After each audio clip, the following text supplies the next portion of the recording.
I'm David Gross with Condi Systems, back with you to share a little bit of my wisdom for sublimation success. Today's video is going to have a little bit of a history lesson in it about, of course, sublimation.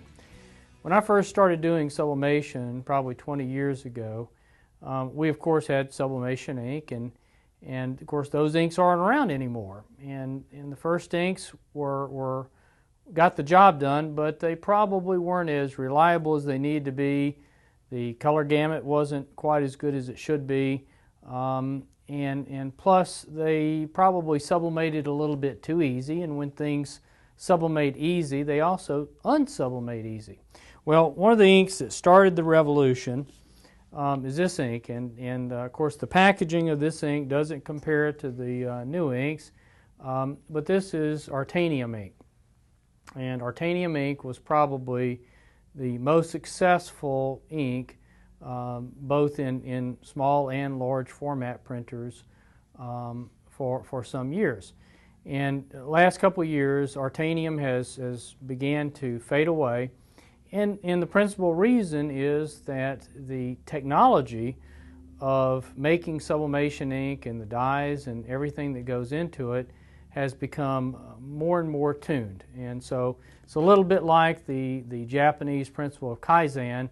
They have continued to make incremental improvements, and to some extent they've made some monumental leaps. And so the next ink after Artanium was Artanium 2. And Artanium 2 was not widely used. It was only used by a few people, but it was a small incremental improvement as well. Well, the ink that over the last couple of years have really changed the face of sublimation, in my opinion, is Sublime. Sublime is an ink engineered by some really smart folks in Europe that came to work for Sawgrass a few years ago, and they came from some of these big chemical companies that, you know, really PhD kind of people, and they have engineered an ink that is incredible.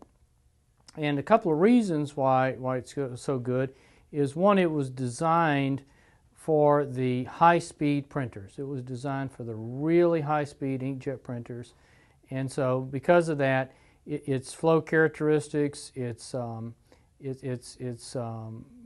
anti-clogging capabilities, its printhead life, and all those things are just fabulous. And so I got to tell you, I believe Sublime is the best ink in the world at this point. Also, they tuned it so that you would produce an excellent black. That's always been something that people have asked for, is how do I get a Harley Davidson black? And I think it certainly comes closer, if not there, with this ink. Next is they wanted an ink that, it would take the tortures of heavy use and the tortures of light use and continue to work well. So as you probably know if you watch these videos, Condi is one of the main leaders in large format sublimation, and this is our game plan right here. This is a key secret to that success, is starting with ink. Now you need to marry it with a good printer, you need to marry it with a good paper and color profiles and print environments and all those things, but it really starts, in my opinion, with a great ink. And the Sublime ink would put it up to any other ink out there, and there are other inks out there, and they're also good. And I think that's what competition brings us, is there are other good inks out there. But I would put Sawgrass up against any of them for its color gamut, and its reliability in the printer. Well, this has been David Gross with Condi Systems. I hope this has been valuable. If you have any questions, please feel free to email me at dgross@condi.com. Till we meet again, thank you.